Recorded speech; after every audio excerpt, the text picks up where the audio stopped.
ऋषिवर, मेरे अहोभाग्य जो आप यहां पधारे, किंतु इस कष्ट की आवश्यकता नहीं थी। मुझे उपस्थित होने का आदेश दिया होता। आपको एक शुभ समाचार देना चाहता था, किंतु शिष्टाचार के अनुसार महाराज जनक के समक्ष यह संभव नहीं था, इसलिए वो शुभ समाचार देने में अब आया हूं। महर्षि के मुख से निकला हुआ हर शब्द मेरे लिए शुभ होगा, फिर भी आपकी वाणी सुनने को उत्सुक हूं। शुभ समाचार यह है कि आपके माताश्री को दिए हुए शाप का अंत हो गया है। अंत हो गया? किंतु कैसे? पिताश्री के शाप का अंत तो स्वयं पिताश्री के लिए संभव नहीं था। उनके लिए संभव नहीं था, परंतु मेरे शिष्य राम के लिए संभव था। मेरे शिष्य के स्पर्श ने आपकी माता को पत्थर से एक जीती जागती देवी में बदल दिया। धन्य है। यह शुभ समाचार नहीं, तपती धरती पर वर्षा की बौछार है महर्षि। मैं स्वयं अभी जाकर आपके शिष्य के प्रति अपना हार्दिक आभार प्रकट करना चाहता हूं। मेरी माता को शाप मुक्त करके उन्होंने मुझ पर अपार उपकार किया है। मैं उन्हें धन्यवाद देना चाहता हूं। अवश्य दीजिए, किंतु ध्यान रहे, मेरे शिष्य को आभार प्रदर्शन और धन्यवाद जैसी औपचारिकताओं में कोई रुचि नहीं है। वो तो केवल कर्तव्यनिष्ठ है। आज्ञा दीजिए। चाहिए ऋषिवर।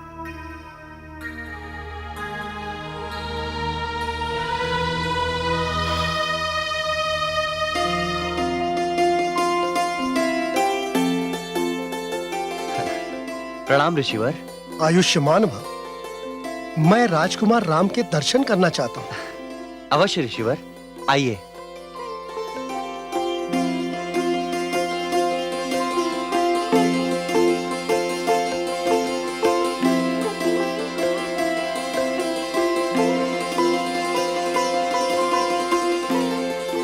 मैं अहिल्या पुत्र शतानंद हूं। आपने मेरी माता का उद्धार करके जो उपकार किया है, उसके लिए। उद्धार? आपकी माता? ऋषिवर, जब मैं देवी अहिल्या के समक्ष पहुंचा तो स्वयं मैंने उन्हें माता कहकर संबोधित किया। पुत्र माता पर कभी उपकार नहीं करता ऋषिवर, केवल अपने धर्म का पालन करता है। इसलिए मैंने कोई उपकार नहीं किया। उपकार आपने मुझ पर किया है। आपने केवल मेरी माता को पुनर्जीवन ही नहीं प्रदान किया, बल्कि मुझे ममता का वो प्यार लौटा दिया जिसके लिए मैं न जाने कब से तरस रहा था। विश्वास कीजिए, मुझे बहुधा अपने माथे पर माता की कोमल उंगलियों के स्पर्श का आभास हुआ। कई बार मैंने अपना सिर उनकी ममता भरी गोद में रखा। कई बार मेरे कानों में उनकी मधुर वाणी गूंजी, किंतु हर बार आंख खुल गई और मुझे ज्ञात हुआ कि यह तो मात्र स्वप्न था। किंतु अब यह स्वप्न नहीं रहेगा। मैं अपनी माता का स्नेह फिर से पा सकूंगा। मुझे हर्ष है कि आपको अपनी माता का स्नेह फिर से प्राप्त होगा, किंतु उसके लिए आभार प्रकट करने की कोई आवश्यकता नहीं है ऋषिवर। उनका स्नेह पाना तो आपका जन्मसिद्ध अधिकार है। आप धन्य हैं। सत्य है, पौरुष का आदि भी आप हैं और अंत भी आप हैं। पौरुष की सीमा आप ही से आरंभ होती है और आप ही पर समाप्त होती है। संसार इसीलिए तो आपको मर्यादा पुरुषोत्तम कहता है। प्रणाम। आज्ञा दीजिए।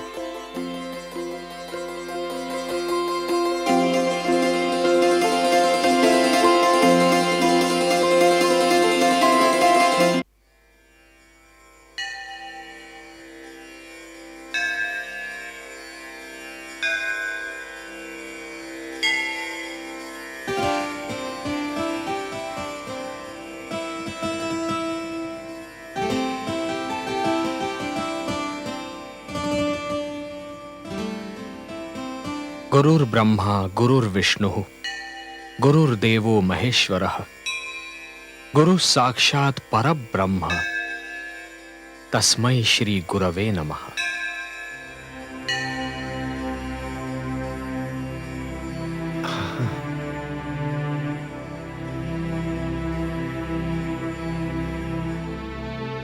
यशस्वी भव, तेजस्वी भव। बहुत उचित समय पे आए हो शिष्य। आज्ञा दीजिए गुरुवर। आज शिव धनुष का यज्ञ है। मुझे अपने आराध्य के पूजन के लिए पुष्पों की आवश्यकता है। पास ही पुष्प वाटिका है। मेरे पूजन के लिए पुष्प ले आओ पुत्र, परंतु शीघ्र ही लौटना, मेरी पूजा का समय ना निकल जाए। जो आज्ञा गुरुवर। गुरुवर, मैं अनुज लक्ष्मण को साथ ले जाता हूं, जिससे शीघ्रातिशीघ्र पुष्प एकत्र करके ले आऊं। प्रणाम।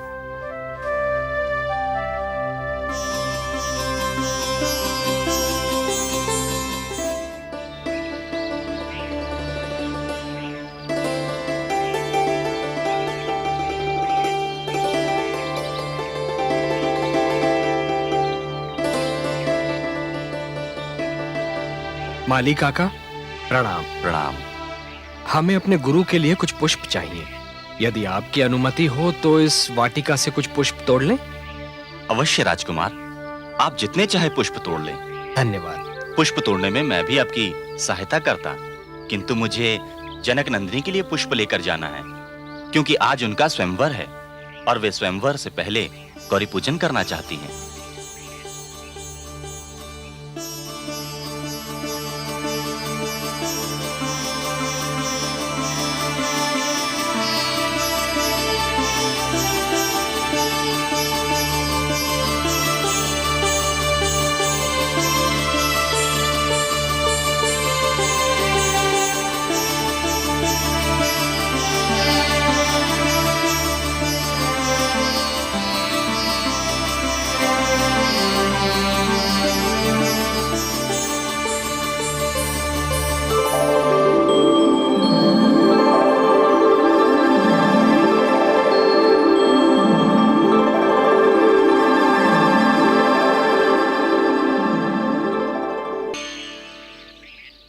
जानकी, जानकी, जानकी।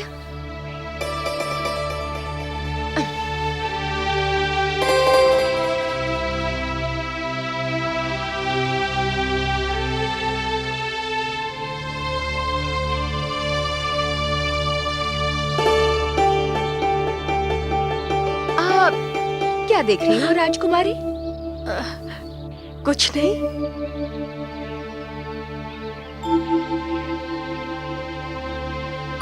अरे भ्राताश्री, परंतु कुछ नहीं जैसी तो कोई वस्तु यहाँ नहीं है।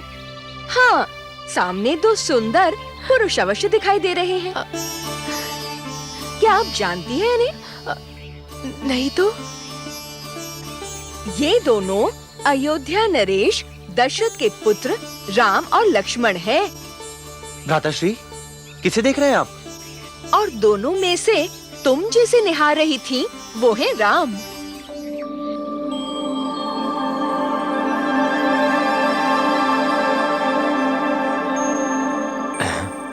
वो सामने जो कन्या है ना लक्ष्मण, वो महाराज जनक की पुत्री हैं, सीता। आज इन्हीं का स्वयंवर है। बहुत पुष्प इकट्ठा कर लिए, गुरुदेव प्रतीक्षा कर रहे होंगे। चलो चलो।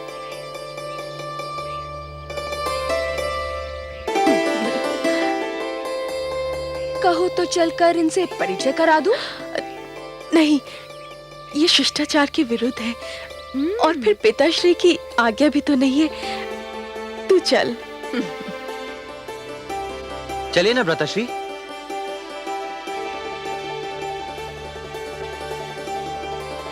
अब चलो भी।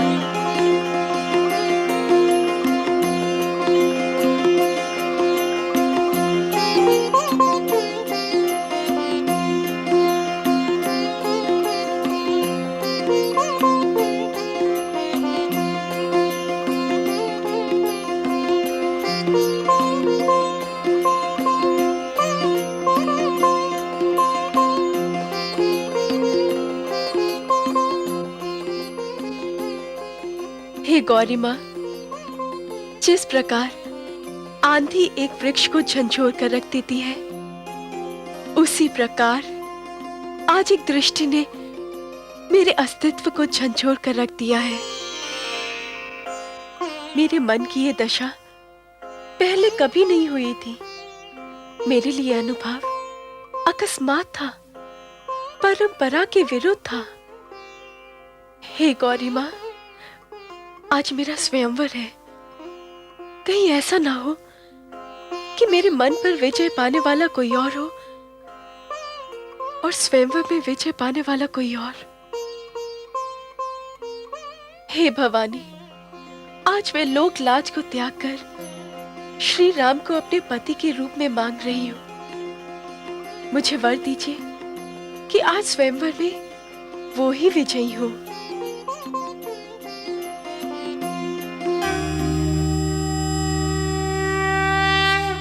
पुत्री सीते,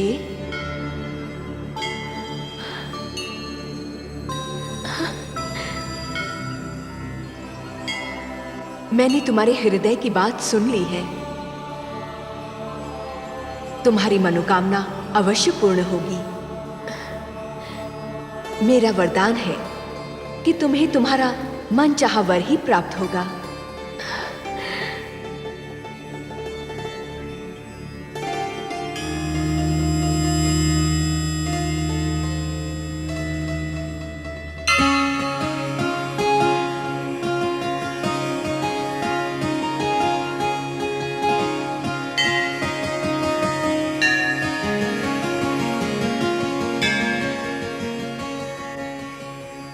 कर्पूरगौरं करुणावतारं संसारसारं भुजगेन्द्रहारं सदा वसन्तं हृदयारविन्दे भवं भवानी सहितं नमामि। हे देवादिदेव, जिस प्रकार नभ पर मेघ छा जाते हैं, उसी प्रकार मेरे तन मन पर जनक नंदिनी छा गई हैं। हे अंबिकानाथ, उन्हें देखकर मुझे यूं लगा जैसे मैं उन्हें युगों युगों से जानता हूं। यह क्या रहस्य है? आज राजकुमारी सीता का स्वयंवर है, किंतु मैं तो यहां अपने गुरु के साथ मिथिला नगरी का भ्रमण तथा आपके दर्शन करने आया हूं। इसलिए मेरी मर्यादा यह कहती है कि मैं स्वयंवर में हिस्सा नहीं ले सकता। हे कृपा सिंधु, मार्गदर्शन कीजिए। कृपा सिंधु, मार्गदर्शन कीजिए। ओम तत्पुरुषाय विद्महे महादेवाय धीमहि तन्नो रुद्रः प्रचोदयात्। हे नरश्रेष्ठ, प्रभु, आप यहां क्यों आए हैं? इसका ज्ञान तो केवल विधाता को है। आपको यहां नियति लाई है और अब आपका मार्गदर्शन भी नियति ही करेगी। सारे कार्य स्वयं संपन्न होते जाएंगे। आपको तनिक भी व्याकुल होने की आवश्यकता नहीं।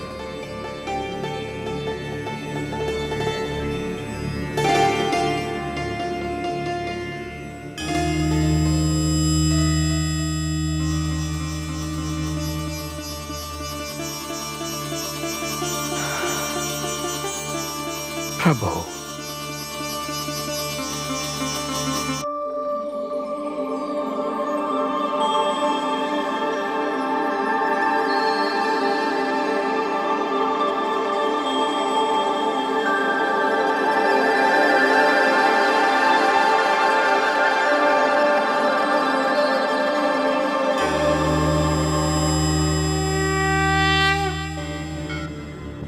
देवाधिदेव, आप कहाँ चले गए थे?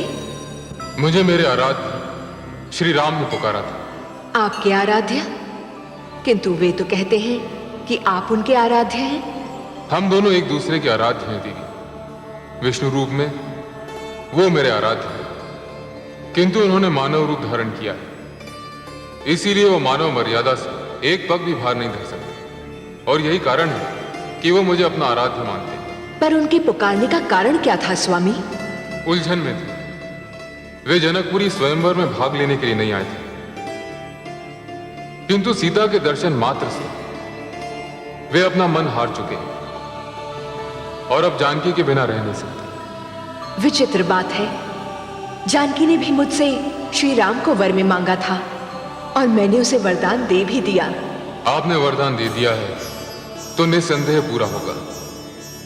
जिस प्रकार आप मेरी शक्ति हैं, उसी प्रकार सीता राम की शक्ति है।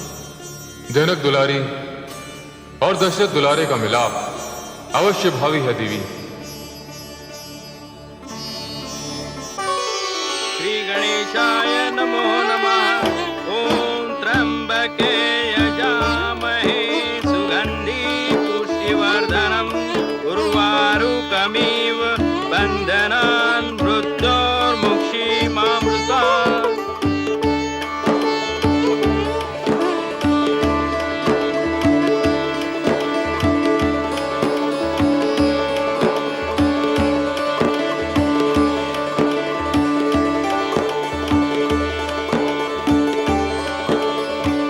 अब आप दोनों संकल्प करें कि मैं मिथिला नरेश जनक और महारानी सुनैना ब्रह्मा विष्णु महेश को साक्षी मानकर यह संकल्प करते हैं कि जो वीर क्षत्रिय इस शिव धनुष को उठाकर इस पर प्रत्यंचा चढ़ाएगा, हम पति पत्नी उसी को अपना जामाता मानकर उसे अपनी सुपुत्री सीता का कन्यादान कर देंगे। जो वीर क्षत्रिय इस शिव धनुष को उठाकर इस पर प्रत्यंचा चढ़ा देगा, हम पति पत्नी उसी को अपना जमाता मानकर उसे अपनी पुत्री सीता का कन्यादान करेंगे।